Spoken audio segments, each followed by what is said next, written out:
Hello दोस्तों, मैं मुकेश सैनी। हमने संख्या पद्धति चैप्टर में संख्याओं के बारे में पढ़ लिया है। दो पूर्णांकों के बीच में परिमेय संख्याएं याद करना भी हम लोगों ने सीख लिया है। और मैंने इससे पहले वाले वीडियो में तुम्हें दो क्वेश्चन भी दिए थे। उम्मीद है कि तुम लोगों ने वो क्वेश्चन किए होंगे, पर दो परिमेय पूर्णांकों के बीच में परिमेय संख्याएं याद करने वाले। तो उम्मीद है कि आपने किए होंगे वो। अब हम आज करने वाले हैं वास्तविक संख्या और उनके दशमलव प्रसार के बारे में। हमने पीछे जो दो टॉपिक किए थे वो दोनों टॉपिक ही इम्पोर्टेंट है। एग्जाम में एक एक दो मार्क्स में वो क्वेश्चन पूछे जाते हैं उसके। अब ये जो करने वाले हैं ये भी इम्पोर्टेंट टॉपिक है। 1 मार्क्स में इस टॉपिक से क्वेश्चन पूछा जाता है। हो सकता है सही गलत में या खाली जगह में या एमसीक्यू में पूछा जाए, पर इस टॉपिक में से एक क्वेश्चन पूछा जाता है। अब है क्या ये? वास्तविक संख्या और दशमलव प्रसार के आधार पर उन्हें कितने भागों में बांटा गया है, हम ये सीखने वाले हैं। वैसे वास्तविक संख्या को दशमलव प्रसार के आधार पर 2 भागों में बांटा गया है। अब 2 भाग कौन कौन से हैं तो वो समझें। एक पहला है शांत और दूसरा है अशांत। शांत क्या होता है और अशांत क्या होता है वो समझें। ये जो मैंने अशांत लिखा है ये एनसीईआरटी की बुक में अशांत लिखा हुआ नहीं मिलेगा। तुम्हें एनसीईआरटी की बुक में ये वर्ड लिखा मिलेगा, अनवशानी। शांत अशांत बोलते हैं इसे, पर एनसीईआरटी की बुक में अशांत वर्ड नहीं मिलेगा, जबकि अनवशानी लिखा हुआ है। बाकी होते दोनों एक ही है, फिर भी हम लोग समझ जाएंगे। अशांत लिखा है तो अनवशानी होता है, अनवशानी लिखा है तो अशांत होता है। दोनों का मीन एक ही है, ठीक है। हाँ, अब शांत क्या और अशांत क्या है? शांत मतलब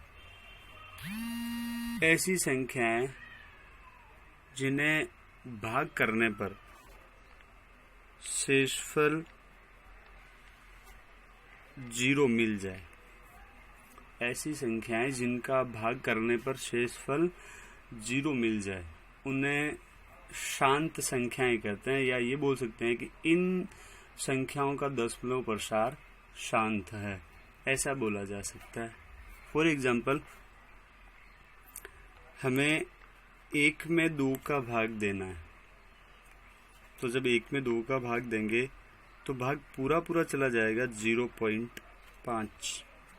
या हमें 3 में 8 का भाग देना है, तो जब 3 में 8 का भाग देंगे तो मैंने साइड में लिखकर भाग दिया 8 पॉइंट लगेगा पहले। 8 3 24, 6 बचेगा 0, 7 बार 56, 4 बचेगा, फिर 40 में 5 बार, तो शेषफल कितना रहा? 0। भाग पूरा चला गया है 0.375 और शेषफल भी 0। तो यही मैंने बोला कि शांत दशमलव प्रसार कौन सी संख्याओं में होता है? जिनमें शेषफल 0 आ जाए। तो यहाँ भी शेषफल 0 मिला और यहाँ भी तुम्हें शेषफल 0 मिला और भाग पूरा चला गया।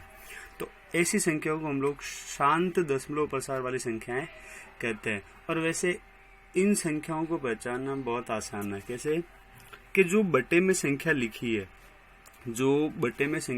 है, उस संख्या के गुणनखंड में या उस संख्या के टुकड़ों में सिर्फ 2 होना चाहिए या 5 होना चाहिए। 2 भी हो सकता है, 5 भी हो सकता है और दोनों हो सकते हैं।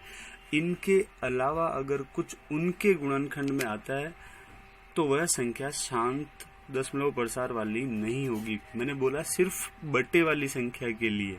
बटे वाली संख्या के टुकड़ों में या गुणनखंड में या तो 2 होना चाहिए या 5 होना चाहिए या दोनों हो सकते हैं। इनके अलावा अगर कुछ होता है तो वो शांत नहीं होगी।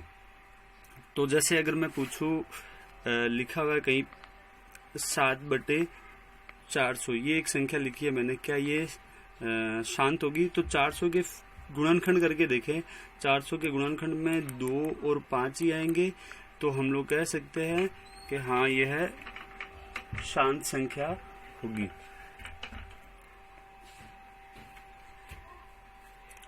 अब हम लोग बात करते हैं अशांत की।